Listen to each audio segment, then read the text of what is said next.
I basically use AI to automate my tenant screening process, automate my deal finding process. So when it comes to the one with the tenant screening process, I basically have my potential applicants fill out a pre-screening application. And with that data from that pre-screening application, the AI bot looks out for red flags and any other information that that tenant is giving in the pre-screening applications for me to make an informed decision. I've also had a deal finder bot where I have my realtors, brokers, or any sources send me deals. It goes to a spreadsheet or a database. The AI bot reads it based off of the parameters that I've trained it up on. It makes informed decisions on if it's a good deal or not, like how much cash flow it can bring in, like what's the rent in the area and everything. And it just automated the crap out of me finding deals. Like I was on it.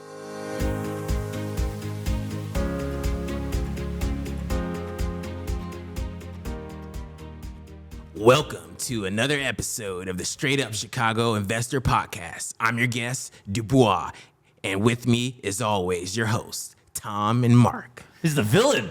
This whole time you're a nice guy, then you'd pull that? Dude, I was like, I got to do something. I don't want to be boring. I wanted to add like a little kick or spice. For our listeners, we brought him down and he's like, I got to do that intro, right? I've been thinking about that all week. I was like, what am I going to say? Put pressure. We invite people over and just put pressure on them immediately. It's like inviting someone over to your house and then making them cook for you. We're terrible hosts. So, I just wanted to say shout out to all our listeners. Numbers have been great. I know we've seen our numbers to continue to rise. If you don't subscribe, please do subscribe. Please do all the iTunes likes and the likes on or the follows and all that stuff that I don't know anything about. I do know they help us grow, so we appreciate it and like keep. What did you say? Smash that subscribe button. Yeah, smash that subscribe We button. had 6 months of that. But the important thing right now is as we grow, as we get older in this, and how long we've been doing this, is there's that next generation, and that's what I've been trying to. We've had some younger guests on the show. We've getting them to share that with their group will only help the podcast expand and continue to grow as well too. So. And I think it goes in cycles too. People will listen to the show for a really long time and then they get busy and then they come back. So I think helping us always share this and keeping it growing is huge. Yeah, no, absolutely, man. It's also it's someone getting into real estate now. It's so much different than it was 4 or 5 years ago when we started. Yeah, it was just like back, 3% rates, COVID. Like it was just so, it was very. Everything was just so like I don't want to say not easy, but like it was. Real estate was top of everyone's mind. Everyone wanted to jump into it. Yeah, now if you're jumping in, it's like you want to be here. you want it. yeah, because you want to be here with these interest because rates. this is where it gets hard, and certain people, everyone else falls off, and the people that really want it are still here. So yeah. So all right, let's just jump in. What's the housing provider tip of the week here? All right, so our housing provider tip of the week is if you have a house in the suburbs that you have a rental license requirement. So 182 suburbs, I think it's 112 of them have some sort of rental license requirement. Keep in mind, they are coming into your home once a year, once every 2 years. Some of them don't come in, but majority of them do, and they're going to do some sort of inspection. What these cities are doing a lot now, and this includes some of the south suburbs, places like Schaumburg, Hanover Park. I know Tinley's doing this, but when they're coming in, they're inspecting your place, and they see new copper around your hot water heater, they're going to look up and see if you've got a permit. If they see a brand new AC unit out back, they're going to see if you have a permit. So in these towns where you have these rental licenses, you could do it. A lot of times people are not getting permits, but just know there's that risk. When they come out, you might have to go backwards and go get licensed HVAC, get the permit and so forth. Or you get the permit right from the get-go and not have to deal with that when come inspection time. All right, let's bring in our guest. I'll leave you to it, but a cool guest with a cool name, DuBois. Oh, man. Cool. Dude, the last name's even cooler. That's like... But today's guest, he reached out to me. I think we met before at meetups, and he reached out to me. We talked on Instagram, and without any further ado, DuBois Toy. Thanks for having me, guys. Man, so this is not a tech podcast, but you're doing some really crazy, cool stuff that I know will capture the interest of our listeners. But thank you. Tell me a little bit what you're doing on the wholesaling side with AI. So we were just talking about how I basically use AI to automate my tenant screening process, automate my deal finding process, and I also built one to help veterans find housing, homeless veterans. So when it comes to the one with the tenant screening process, I basically have my tenant screening or potential applicants fill out a pre-screening application. And with that data from that pre-screening application, The AI bot looks out for red flags. It looks to see how much income they make and then they actually can afford the rent and any other information that that tenant is giving in the pre-screening applications for me to make an informed decision. Of course, I'm like on the back end with that, but that's one way I've implemented it. I've also have a deal finder bot where I have my realtors, brokers, or any sources send me deals. It goes to a spreadsheet or a database. The AI bot reads it based off of the parameters that I've trained it up on and the specific data here in Chicago, because I invest here in Chicago, obviously the podcast. It makes informed decisions on if it's a good deal or not, like how much cash flow it can bring in, like what's the rent in the area and everything. And it just automated the crap out of me finding deals. Like I was on it. Like I was like, oh, this is bad. This is good. This is bad. So real quick, like you get an OM, like you get something in PDF form. How does that extract to like does it extract that to the spreadsheet? Like get a little tactical here if you don't mind. Okay, for sure. No problem. So it typically depends on which AI you're using and which tools you're using. I like using spreadsheets, Excel spreadsheets or Google or Google Sheets because it's more in a cell and more formatted. A lot of people say, hey, Google Docs or Excel isn't a database. I beg to differ. I use it. A lot of people use it as one all the time, and we can reference data very easily, and so can AI bots. So that's what I really use for most of my AI bots when reading data, because it's just that much easier. But yeah, each cell, it has like a header, and then the bot can like read from like a header and like a cell and be like, okay, this is the last person to fill this form out. This is the last status of this, and so on and so forth. Got it. But are you manually putting it into the spreadsheet then, or does that do it for you as well? Oh no, it does it for me. So it takes it extracts all of it from the gets email it in that format, and then it also is like I don't want to say rules engine, but it's then spitting out like recommendations. Yes. Got it. Yeah. How hard is that to build? So, I mean, when you're first learning it, it is definitely a little like you have to learn about the limitations, because a tool might say it does something, but you try to do it and it's really finicky, and then you have to learn a way around that. And like I'm in IT and cybersecurity, and I recently like been getting into programming and everything. I mean, I programmed for a while, but I'm really getting into it and learning computer logic and everything.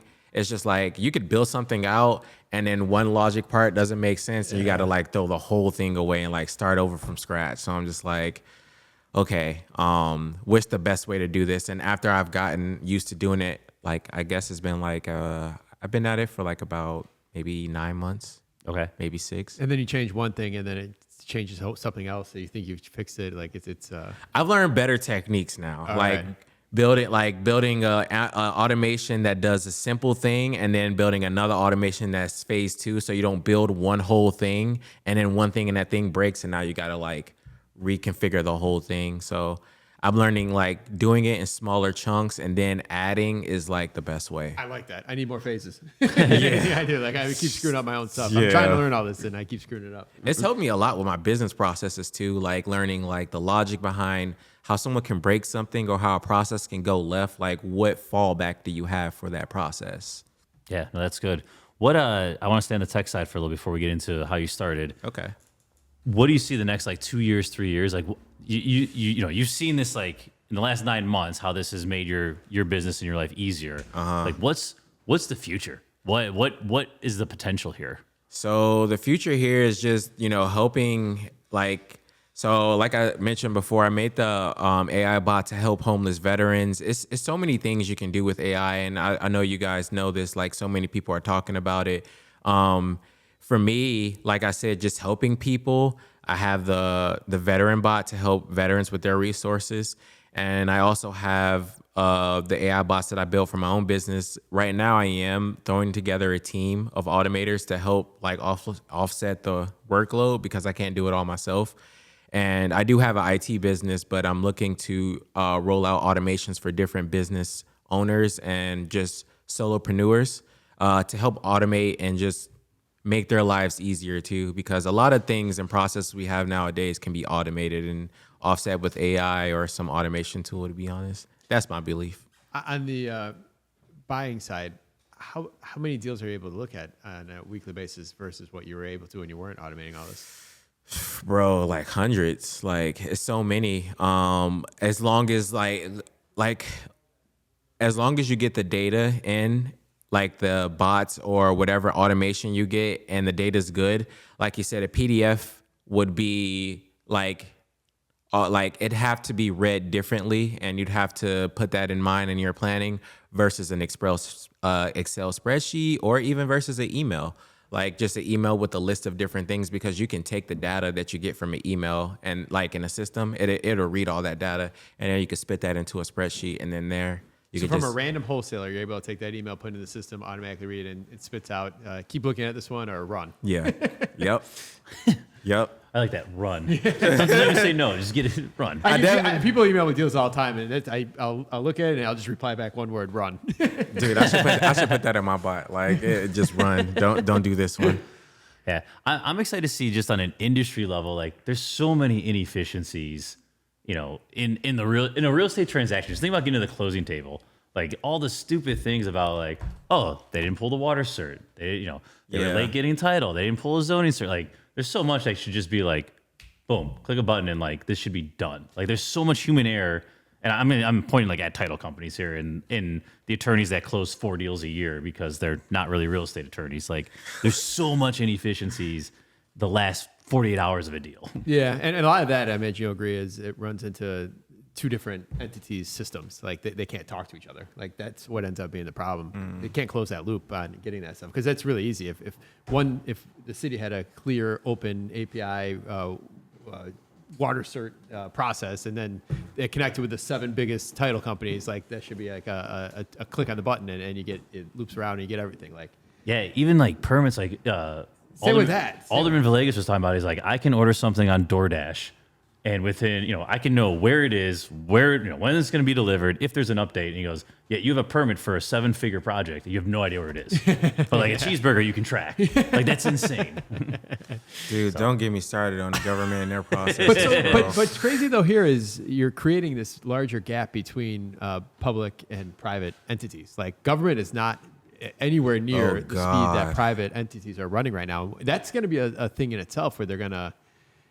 That's going to be your what holds you down. I mean, in my opinion, as a veteran, and a lot of other veterans will say this, like the military, even dude, like government processes are so slow, they don't make sense, they are terrible, and like you see private sectors doing things a billion because they have like a different mentality, accountability too, a lot more accountability. That was a good one, like. And yeah, it's sad. Like it really is sad. Like he was saying with the like. You can automate a lot of that stuff, like, checklists of this, and that, or calling out to a portal for that the city hosts to just grab information and bring it right back. And what I would say about that is a lot of people are like, well, that's replacing humans. Like, we don't want to do that. And I don't believe in replacing humans with this. I think AI is a tool for humans to use to help not have human error in their things and everything. So if the people down the line who are doing these things could use AI to help them do their job better, or to help provide the automation system better, then it works out for everybody.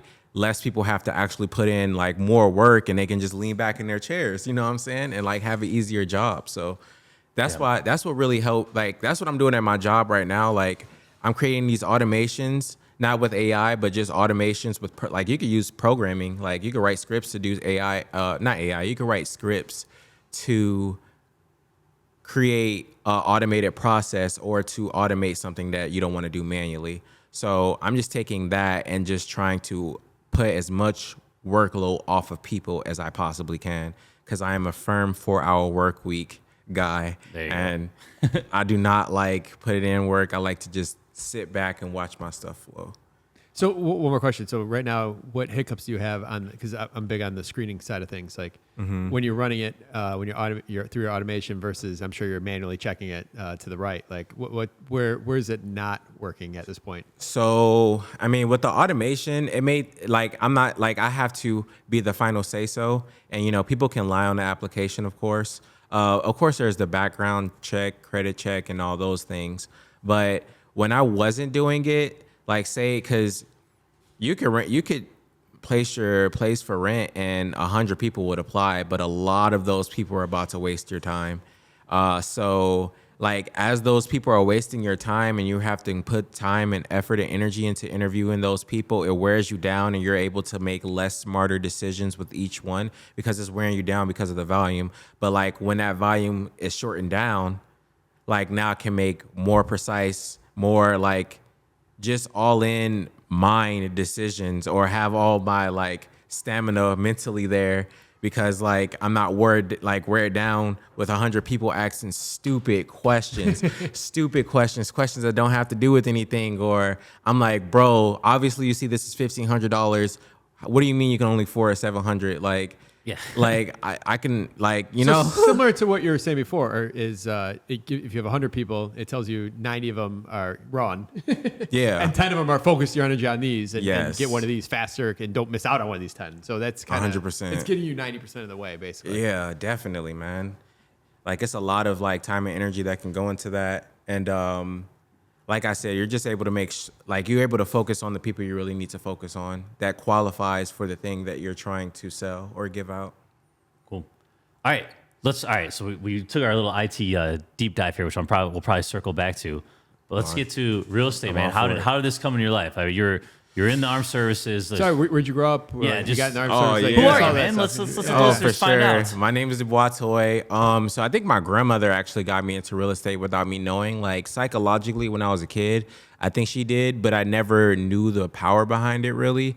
But I knew it looked nice. Like she used to live in nice places. I'm like, oh, this looks nice. And then later when I grew up, I was like, oh, she was like, oh, I used to invest in real estate too. I was like, oh, wow, I didn't really know that.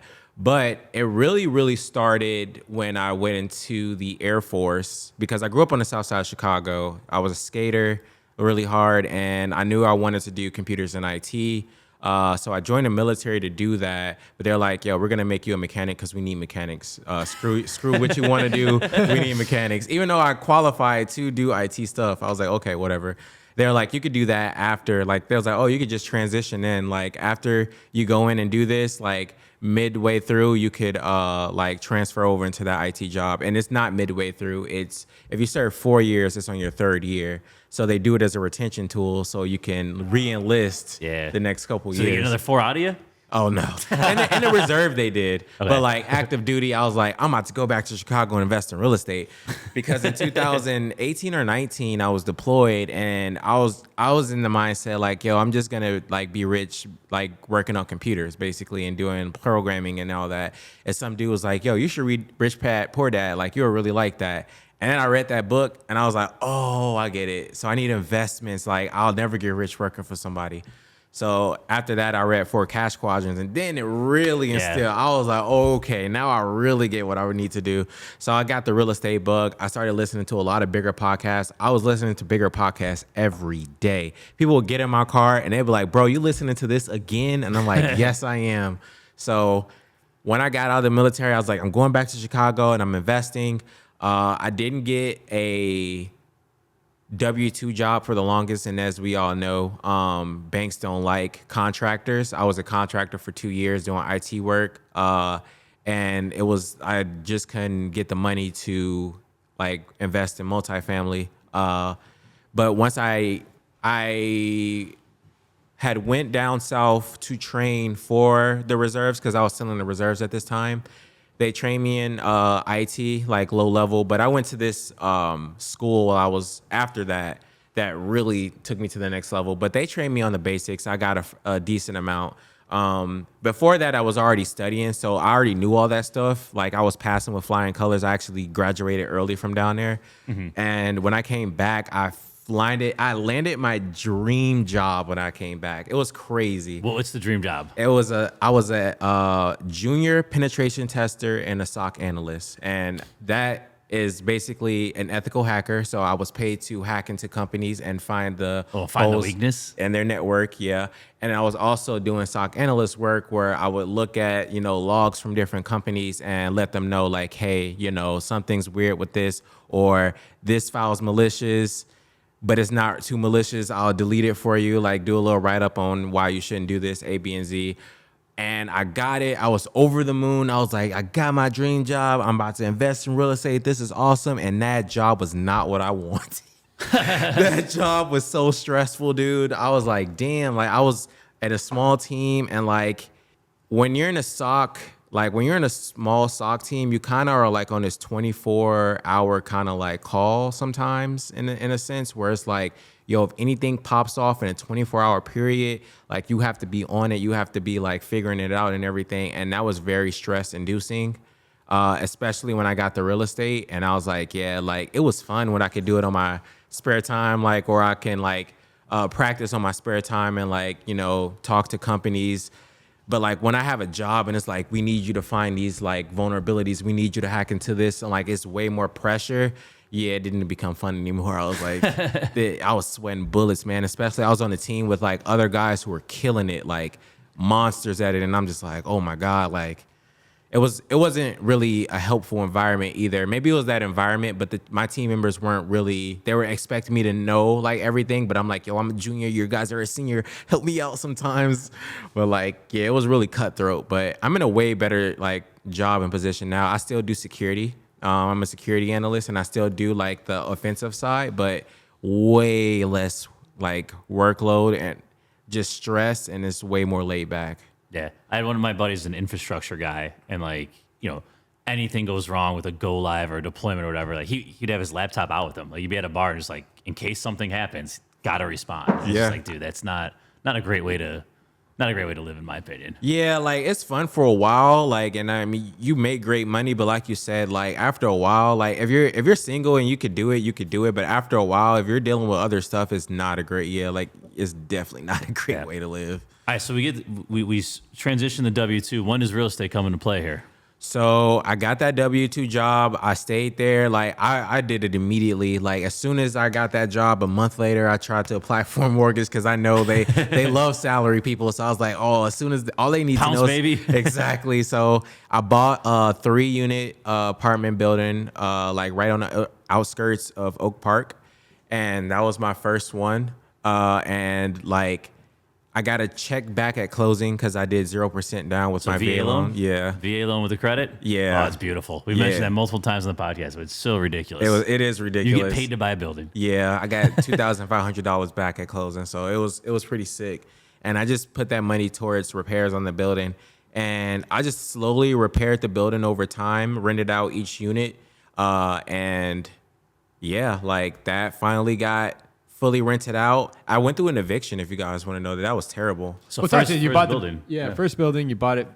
Let's go over here real fast. The VA loan. That's Okay. things. Like, Yeah. Tell a little bit about it. I know we've talked about it here before. Why is it a benefit? Why do people not do it? Dude, the VA loan is a benefit because you have $800,000 worth of entitlement in most counties. And if you... What does that mean? Like, okay, so basically the government will back 25% of your loan with a VA loan, and they'll do that up to $800,000. Of course, you can get a jumbo VA loan and other VA loans to go past that limit, but the normal VA loan limit right now, I believe, is $800,000 per county. And if you are, I think it's either 0 or 10% service disability, and you can get that with like tinnitus, like simple things. You won't have to put any money down with your VA loan. So you could just like walk into buildings and get paid to, as long as they pass inspection, you can walk into a multifamily building and basically get a check back at closing because you didn't put anything down. And like you can also negotiate seller credits to get even more than $2,500 back sometimes. Is there a limit you can get back on this? I don't know the answer. I think it is. On credits. Just in Or general, is there a any max? Fannie or Freddie, I think it's like, if there's a percent of the sales price. Yeah. Okay, I so don't know. it ends up being like a 2 or 3%. We should know that. Okay. But so a couple of like points of clarifications for the listeners. One, like it's got to be owner occupied, correct? Yes, it definitely has to be owner occupied. Owner occupied. And then two, like we're talking about how great it is, but just realize like you are 100% leveraged. As long as you're okay with that, like you need to go sell in a year. If the market's gone down, like you might be in a bad spot. So just understand definitely what you're getting into. If you're holding for the long term, it's a great way to get into the game with nothing down and just get started. But like understand both sides Is it of still it. assumable? Yeah, it's Yeah. definitely assumable. So that's like the only loan program I know that's assumable, right? A lot of commercial When I say ones are. assumable for the listeners, you could sell the property and they could assume with some pre-qualification, they could assume your mortgage rate and all that. Yeah, but they will take your entitlement though. Okay. Yeah. Like With so that. the original, let's say I was assuming his loan, he wouldn't be able to go use the VA again. Like his entitlement stays on that. Gotcha. If that makes sense. Gotcha. Okay. I also wanted to say, I don't know if you guys noticed, an important fact would be only 35% of veterans use their VA loan. I'm not sure if that was like an important fact to drop. Jeez, That's terrible. Less than 35%, sorry. That's crazy. well, how many you think it doesn't surprise me? Because I got to believe there's still a lot of renters, right? Like you get a lot of guys who come back and don't find footing. Even the ones that do own homes, it's not a lot. I got it a percentage, like it's less than 50 that use their VA loan to get that home. Man, that's just It's crazy, right? I wouldn't even say miseducation, because like if you're not really trying to properly educate people, then is it really miseducation? Maybe it is, but it's the miseducation. Like they don't let veterans know. it's like lack of awareness, right? Okay. So, all right, so we get in this 3-unit Oak Park. Where else were you looking? Or is it just, hey, like get into my price point and all over? Yeah, like I was looking for, like I was taught or I was trained like wherever the numbers make sense. So I was looking for wherever the numbers made sense. I was looking at particular areas and everything, but I wasn't limiting myself to just my like pocket areas. I was like, yo, if something makes sense in one area and it has the infrastructure, the cash flow and whatever there, I'm all for it. And I actually hit the jackpot because where I invested actually ended up being the most appreciating neighborhood in Chicago that year, 2022. So that was really awesome. And You bought it, you closed, all three were vacant, or you inherited some tenants? I inherited one tenant. She was an older woman. She ended up moving out because she needed to move closer to her family because of medical reasons. But I had one tenant and that was it. Like the rest of the building was completely vacant. And then she ended up moving out and I was just in a vacant building by myself. It was so scary. All right, you said you had an eviction though, so this is before automated screening. What did you mess up? I messed up. So I relied on another realtor, like to run the credit and the background check and everything. And the fine print of the background check at the very bottom, it said, these are illicit states this doesn't apply to. And Illinois was in that state. So her evictions didn't show up. Oh. And she had an extensive eviction like record and everything. And she was cool for the first year. But then after that, like she just started like spiraling. Like I'm talking not paying rent, like lying to me when we're trying to go face to face, trying to figure out like, you know, how can we, cause I gave her multiple chances, like month after month, like, yo, okay, like, I'll work with you because she had a son and everything, but she started like parking in my parking spot, and places she wasn't supposed to park. She was getting complaints from the other neighbors. She started like, you know, just causing ruckus in the building and getting into altercations with other tenants. And I'm just like, yo, even when we were going through eviction court, the judge didn't take any of that into consideration. She was like, at first she was like, oh, well, you just have to get out and I'm not going to put an eviction on your record because you have a kid. And I'm like, this lady is a menace to society, bro. Like this lady causes so many issues. Have you looked at her record? She lied in court saying there was nothing on her record. It's an extensive list of stuff.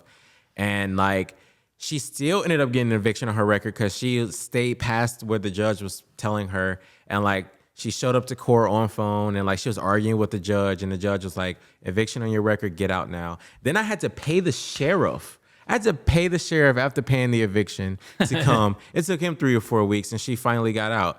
And then she left the moving truck in front of the place for a couple, like for a week just to be out of spite. Like it was bad. It was terrible. You get through it though. We're still looking at buildings. 15, It didn't deter you? How long? It was $15,000 lost in rent and damages. She put a whole bunch of stuff down the toilet twice to like clog it and everything. I had to pay for that, and I had to pay to repair her ceiling and everything. So like, yeah, it was like $15,000 in the hole from that. And what I learned from it is running, like I go with certain realtors now who have this nice software that does really extensive nationwide background checks. I'm like, everywhere I need to look, because like, yeah, you just like not properly vetting people and this type of like industry can be detrimental. And I've learned that in any type of industry or even personal relationships. Like real estate has let me learn, if you don't vet people, like they can take long-term damage in your life, whether that's your spouse, a tenant, like anything. Yeah. Also not in that equation is just the mental taxation, the Yeah. brain damage that goes with the sleepless man. nights. Like and we've all been in that situation, right? You need to get a place listed, you need to get it rented, you need to get rented, so like you want to bend, and it's like Or you trust somebody else, yeah. Just remember that. Just remember, Yeah, like, definitely remember that. Take a deep breath and like, no, do everything on the front end so you avoid this situation. The mental taxation, she was a professional tenant, so she was like trying to hit corners and be like, oh, this is against the law and this is and that. Even though it wasn't, she was just BSing. Those are the worst ones because then they make you thinking so much harder. They make you feel like you do something wrong. Exactly. Just waiting for the heat to drop to Yeah. 67 degrees, right? And just boom, 3-on-1. And it's just like, man, like Making you seem crazy when you're the crazy one. I'm like, all right, this judge putting this eviction on your record, even though you went through all this and you got second chances, is proof that I'm not crazy. You're the crazy one. Like, man, it was terrible, dude. It was terrible. So, all right, we building's up and humming now. This doesn't deter you. What's next? What did you do? So I introduced myself to all my neighbors. My neighbor, Jonathan, great help. He was in real estate. He helped me. He actually referred some tenants that are long-term tenants. They've been in my building for 2 years. They're great people. He actually referred another person who's a contractor. My building is full of contractors, by the way, so that turned out great. Like, contractors live and rent out from me, their families and everything, and they're just awesome people. I learned that it's like really that relationship that's a strong part of like owning multifamilies too, because I know their character and I know they're gonna pay rent. They're willing to pay rent instead of, I have to pay rent type of people. So after all that, like, slowly upgrading the building and everything here and there. I also rent by room. Oh my God, that's such a big hack. That's such a big hack. All right, let's hear about it because we haven't talked about this. So first and foremost, I'm gonna drop a little secret here. When you rent, so I have a 3-bedroom. Like, let's say you have a 3-bedroom unit. If you rent by the other 2 bedrooms, for example, a huge thing that people don't know is everything you buy for that unit, a dishwasher, a TV, a PlayStation 5, 2/3 of that is tax deductible because you have roommates in the room that you rent to.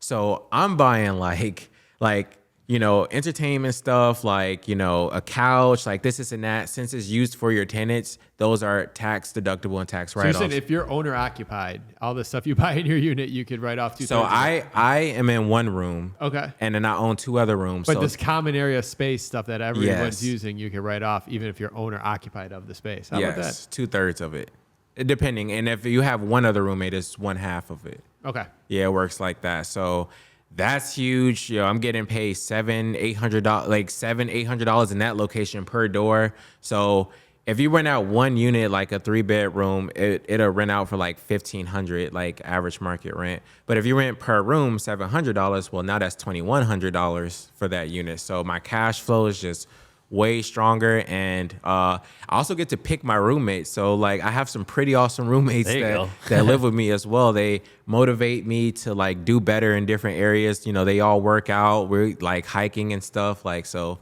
it's a great deal if you know what you're doing. Too, it sounds like. Yeah, definitely. I'm like, it's a super hack. I don't know why people don't do it. What are some of the potential downsides? Like, this all sounds good, but what are some of the things where like you got to think of, or like additional Have you had expenses? anybody that you wish you didn't rent that bedroom to? Like, not that I had roommates who had some bad habits. I mean, I lived in the Air Force, so I was used to that. But I did get some roommates that had some bad habits, like spoiling food in the fridge, and it's like, bruh. Or it was actually a female, because like sometimes I do female rooms and sometimes I do male rooms. But I had one female roommate, and she had a bad habit of like leaving. This is just an example, leaving spoiled food in the fridge, and it's just like, It's gross. yeah, pretty much. I don't want, like, stop doing that. Or one way I worked around it, I'm like, hey, let me buy you a mini fridge for your room so you can have like the stuff in your room, because I had those talks and it got a little better, but sometimes it'll still happen because she'll be gone for like a week at a time or whatever. So I was so mad a couple weeks ago here at the office.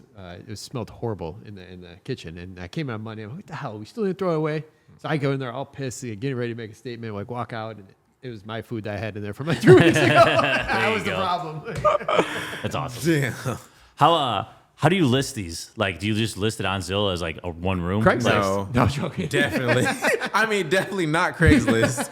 I don't know about Craigslist. That's crazy. You're just asking to get murdered. But I usually go with like there's Furnish Finder, Roomies, roommates.com. Just and I'm recently trying to open up my places to expats, like There you Airbnb, go. like to expat communities, because I travel a lot visiting my homies who are stationed around the world. I actually have a homie Jordan. He's visiting in from Korea. He's stationed in Korea. I wish I could bring him so he could talk about like a lot of the stuff that go into the military. You guys would have had a hoot talking to that guy for real, man. He was just talking about his time over in Afghanistan and all the bullshit over there. But yeah. I visit my homies like around the world, and I was like, wow, like I tell people about Chicago there, and they're like, wow, I really want to visit Chicago sometime. And I'm like, maybe I should Airbnb like to expats like you around go. the world who want to come to visit Chicago, because a lot of people around the world would love to come see Chicago, believe it or not. So I'm trying to inch to that right now, but right now it's just like roommates and units at Yep. the current point. So then the only thing that really changes in underwriting, I would assume, is you got to pay the utilities, or you split, or you figure out some split, or however you do that. I right? pay the utilities. Okay. But still, you're coming up $600 a head, so the extra 200 or whatever, like you're still net positive there, right? Because the rent's so much higher. And then is turnover a little bit higher too? Like, are these like 6 months, 3 months, or are they staying a year? It depends on what your target audience is, because I like students, I like nurses and construction workers personally. So it depends on how long their assignments are. Like nursing assignments could be like, I guess maybe 2-3 months, or anywhere from like a year. With students, it could be like for the semester and then they go back home, or a couple semesters. It really depends. But usually the longest I've had was probably about like a year and a half. Okay. So you could get some longevity there. Yeah. Cool. Yeah. It's All not right. bad. It's not bad at all. We mentioned the VA a couple times. So right now, yeah. are you helping other veterans with VA loans? Talk to us about that side of the business. Yeah, I'm just trying to educate other veterans about the VA loan. Also, another good thing is you don't have to pay PMI with the VA loan. That's huge, because if you're buying like anywhere more than a $300,000 property, of course you're saving $300 off of your like mortgage or your payments and everything. As well as we also get people to help us with our loan product. How can I explain it? We have people who will come and look at your loan product and help you with your mortgage. Like if you're not paying your mortgage on time, kind of like a caseworker. I guess that's the word I was looking for. They'll have like a caseworker who can go over the technical details of your loan and be like, okay, if you're having trouble, maybe we can help you here. We can help you with these payments and everything. There's a bunch of different resources that veterans can use when it comes to, paying their mortgage or falling behind and everything. So I'm trying to educate the veterans on why the VA loan is superior, whether you want to buy your own house or just do an investment property. Your house can be your investment property, So it's a lot of powerful ways you can use it. And like I said, it's $800,000 entitlement that you can use of your VA loan. You can use it twice. You can use it 3 times. You have to live in the property for a year. But as long as you stay in that $800,000 range, you're good. Now, there are some counties like places like New York, Hawaii, California, and other places that the loan limit actually goes to 1.2 or 1.4, 1 or 2 and $1.4 million. So you could use up all your entitlement here and then just move to one of those places and grab another place, like using more of your entitlement. You can team up with other veterans and go commercial. That's actually what I'm doing. I didn't know that. I had to read the VA lender's handbook. Like I read like all 2,000 pages just to make sure I wasn't skipping anything. And I was like, oh snap, 2 or 3 or 4 veterans can go in and they can go in on the actual commercial property.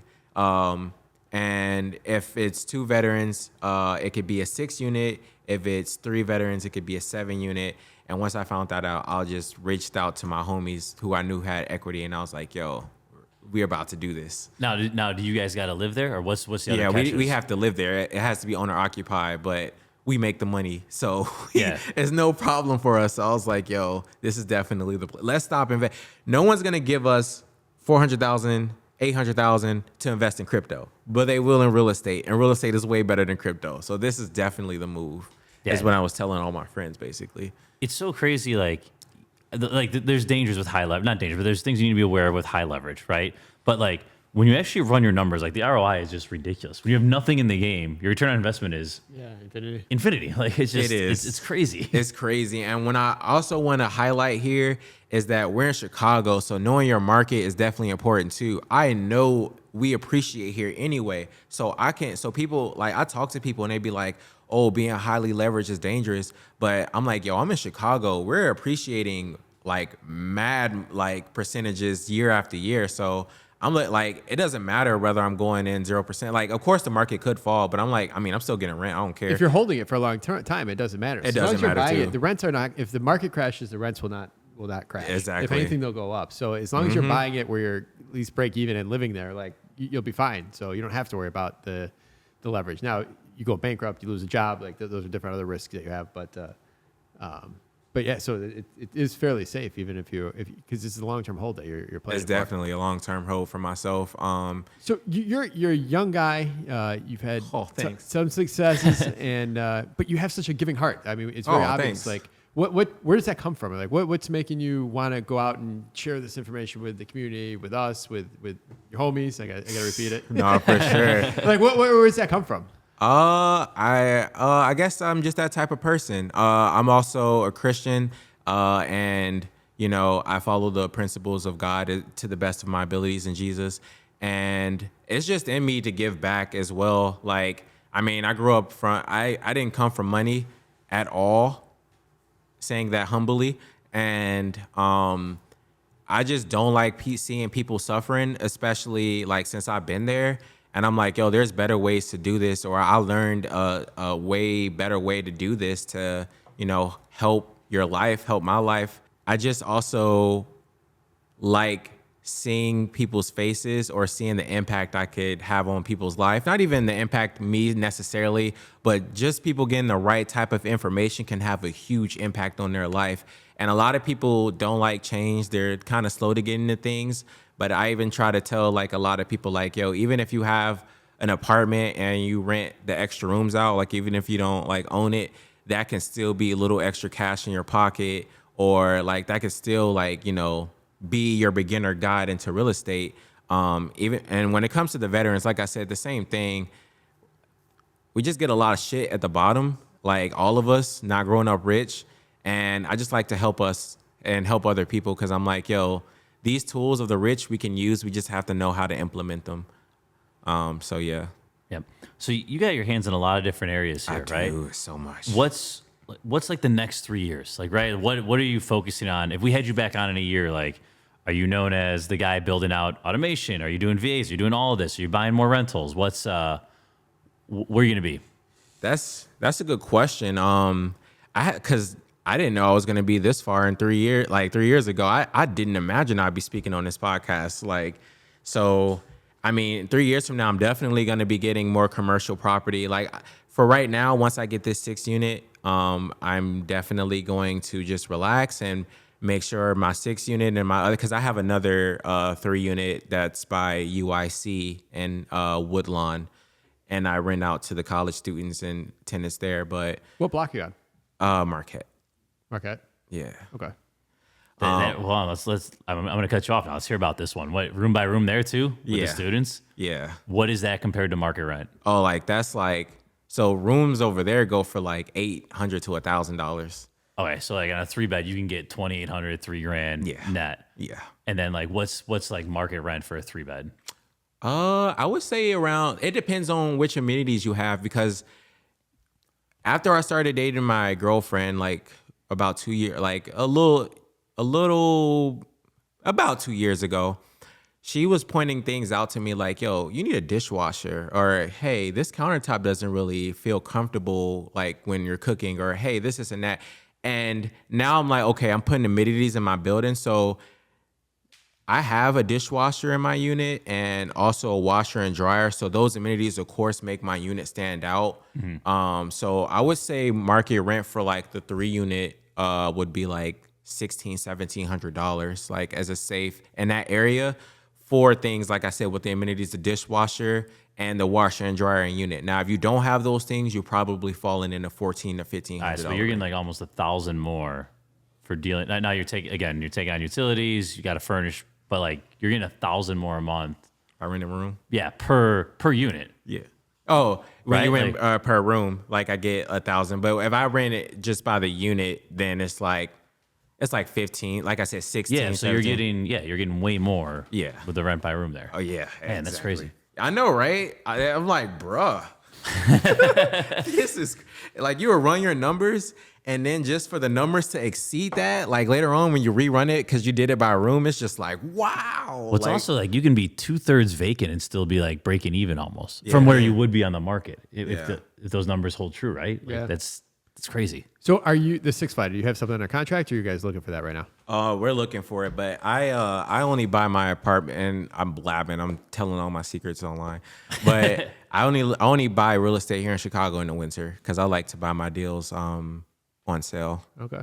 Yeah, it's kind of like Black Friday. I also do the credit card hacking thing. Like I do renovations on my credit cards, and then I rack up the points. And me and my girlfriend are actually going to visit my friend that's visiting because he lives in Korea. He's stationed in Korea right now. So we just bought tickets to go out to see him, and then we're going to be in Tokyo as well. But the credit cards pay for those tickets to do that, and I use the credit cards for the renovations. Nice. There you go. It is crazy. Like, some of these bigger rehabs, you're putting appliances, cabinets, all of it on there. It's like, oh, this is nice. Yeah, I do it too. It's nuts. The United one I do run everything on my United card for sure. Oh, United Plus, remember? Yeah. There you go. All right, what are you doing? So you're gonna look for the 6 unit here. Let's go back to like the VA stuff, the automation. Like, where does that still fit in? I'm definitely gonna still be helping veterans. That's like I'm a veteran, and it's just too many. It's okay. They're not really educating. They kind of are, but I feel like they're not doing a good job educating veterans before they get out. And they definitely wasn't doing a good job 5 to 10 years ago. It was terrible. Like when I mean terrible, it was terrible. Like there's so many veterans out here who don't know their resources and don't know what they have. So I just like helping them and be like, yo, like we have so many resources here and so many things available for us to make life easier. Let me give you these because they're here, man. Like it's crazy. So I'm definitely going to still be helping veterans with that. And like I said, I'm hiring a team of engineers and programmers to help me with my automations. So I will still be doing that and consulting with different business owners and solopreneurs to help them with their business processes, automate things, and just have an easier life, man. You should connect him with Real Estate Nate, who he's doing some of that too. There might be some synergy there. You know Nate Fernandez? I don't. All right, it might be a good connection. So Yeah, would and love then that. JD and Andrew run the whole VA meetup. I don't know the show notes off the top of my head, but we've had them on. We can link to them in the show notes.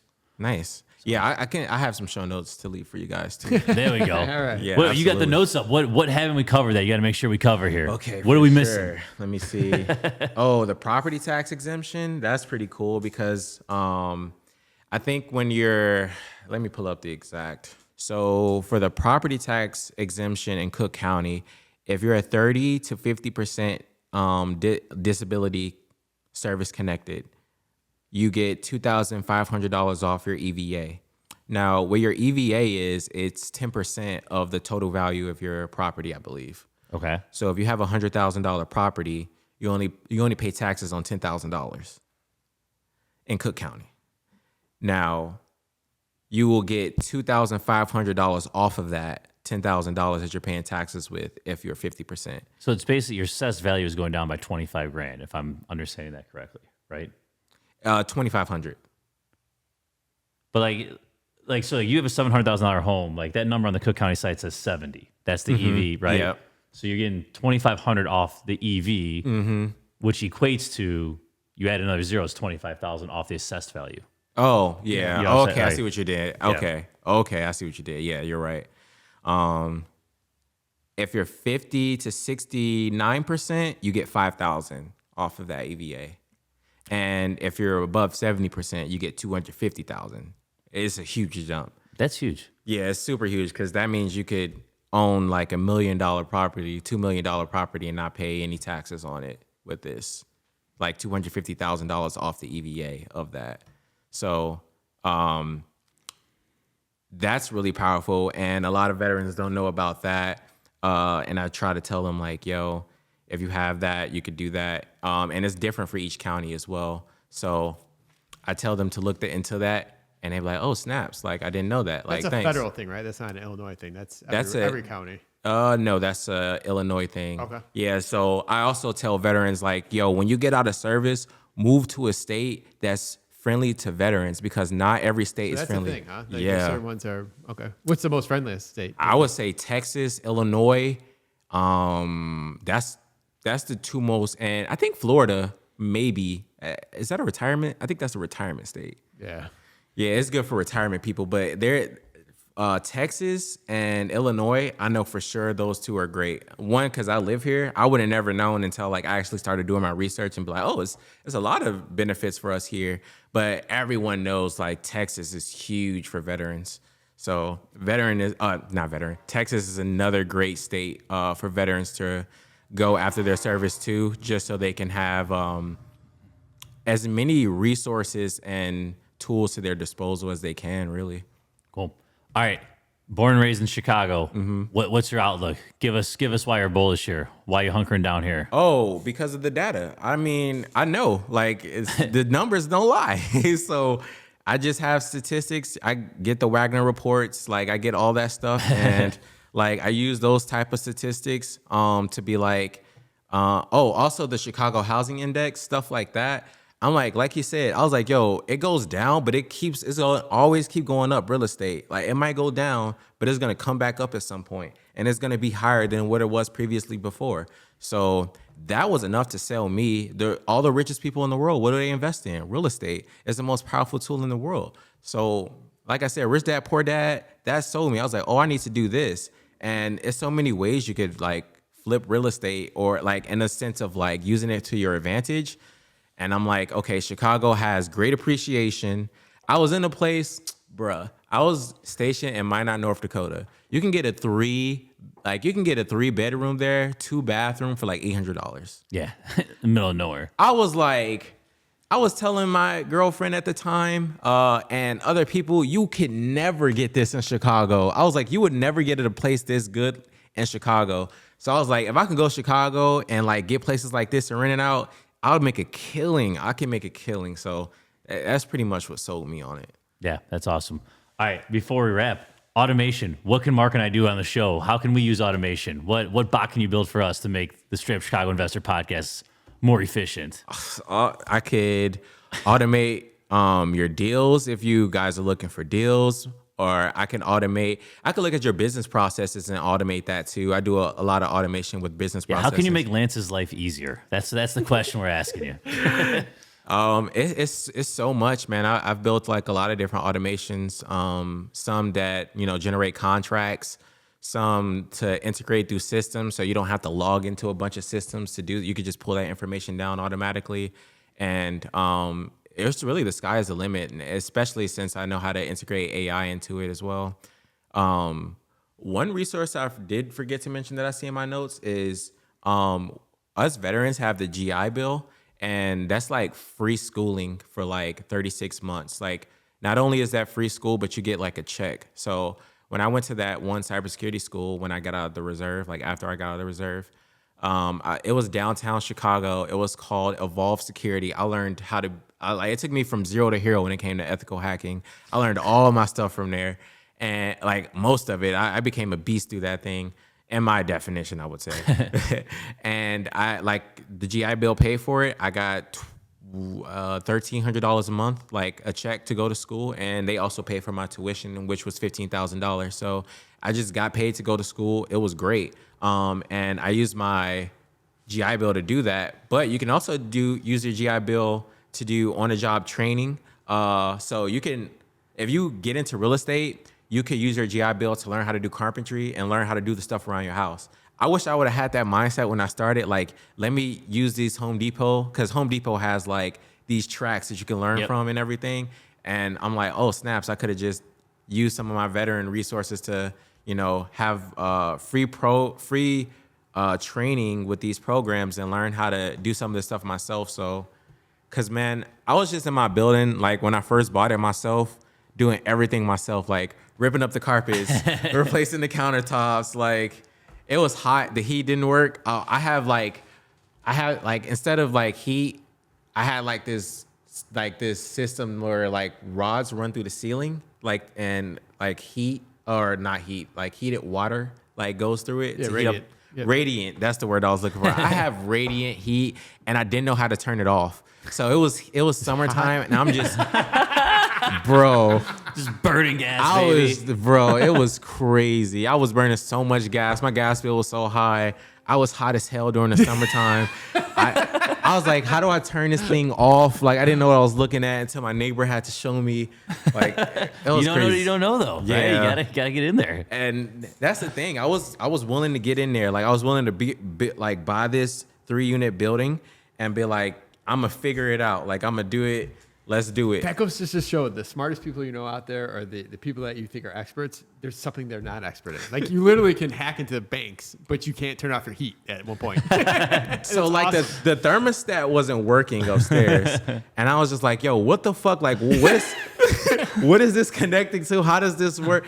And then I'm looking at the boiler. I'm like, "Do I turn this off?" There's so many things. Yeah, so many things. I'm like, do I turn the gas line off to turn it off, or like which one is it? Which one goes to my my apartment? Like it was so much. It was. So I didn't want to jump in though. Just That's jump good, in and though. figure I this love stuff it, yeah. out. Yeah. So, all right, ready to wrap? Ready to wrap. Let's do it. Okay. Cool. All right. What's your competitive advantage? How have you been able to do this while others wish they could? Oh, dude, programming and API calls, they're way faster than humans. What you mean? I can get that data way faster than like some people try to argue with me online or like in person with certain statistics and And you just data. have a bot respond to them. No, I'm just like, bro, I have a whole database. I have like data being collected from all these different sources, these experts. Like, I'm like, I know what I'm talking about. Like, I know what the trajectory of these things are going certain times. So Perfect. having a programming background and API knowledge to reach out to different resources and grab that information quickly is super competitive advantage. Yep. All right. What's the one piece of advice you would tell someone who's yet to buy their first property here in Chicago? Just jump in it. Like learn as much as you can from Bigger Pockets podcast, Real Estate for Dummies. Oh my God, great book. Like that's probably my favorite for real estate. And I've read damn near every Bigger Pockets podcast book. Real Estate for Dummies is tier 1. All right. Yeah, so educate yourself before you get into that building and just jump into it, man. Jump into it and know that if it wasn't meant to happen, it wouldn't happen. You were meant to be there. You were meant to do that stuff. So you're going to figure it out, bro. You just got to keep going with it. What do you do for fun? My girlfriend's a huge nerd. So we usually game or we just go places and like do nerd activity. I used to skateboard a lot. I'm into martial arts. I do mixed martial arts. I've been doing that for 5 years. And I still do like the ethical hacking for fun. Like there's websites like Try Hack Me, Hack the Box, where it's like an environment. They're like, oh, hack into this or hack into that. So I just do that for fun too. Oh, that's a cool hobby. Yeah, I just think of thanks. swordfish. That's all I think of in that moment. All right. You mentioned a book already. Give us another one, either a good book, podcast, or self-development activity you'd recommend to our listeners. I recommend for listening on YouTube.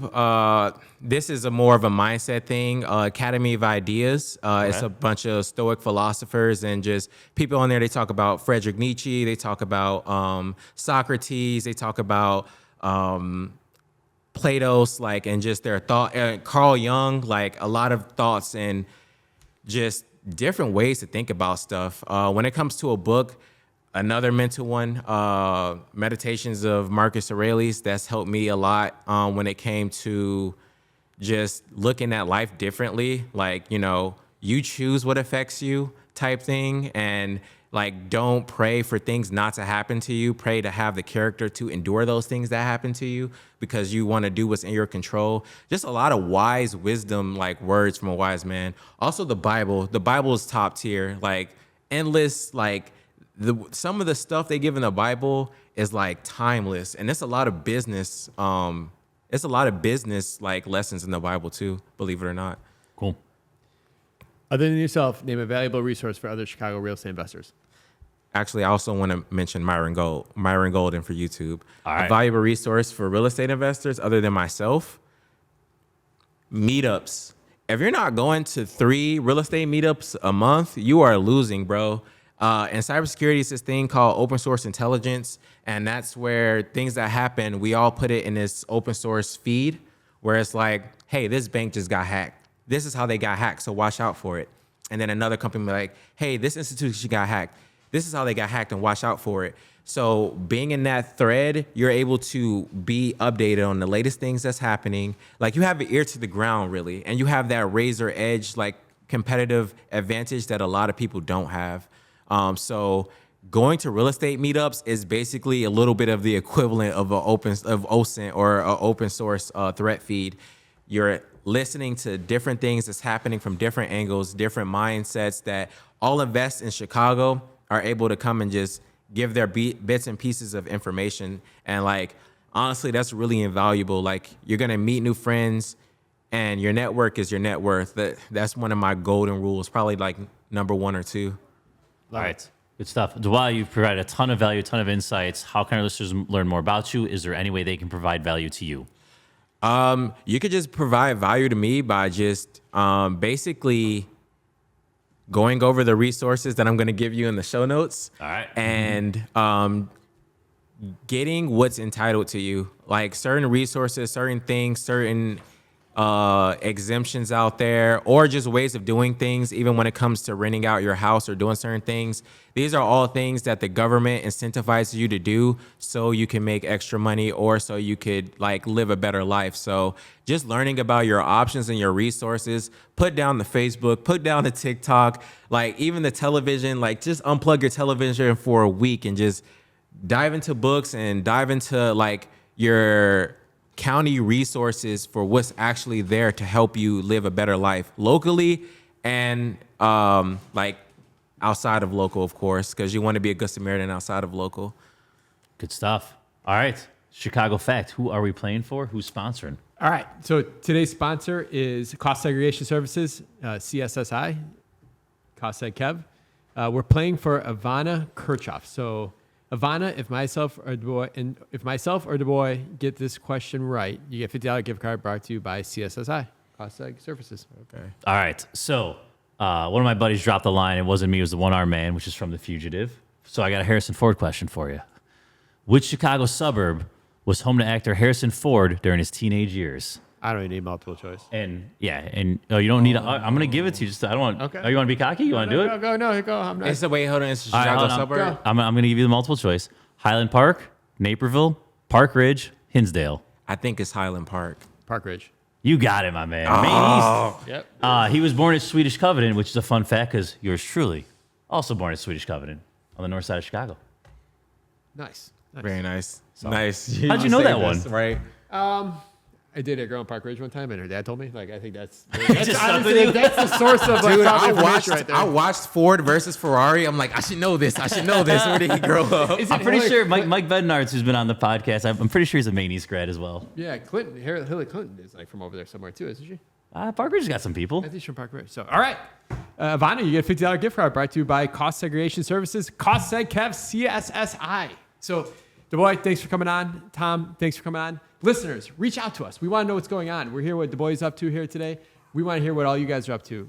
Let us know what you're working on. Let us know what challenges you're running into. Let us know if you know somebody to be a great guest for the show. Check it out. DuBois, thank you. Tom, thank you. Listeners, we'll see you next week.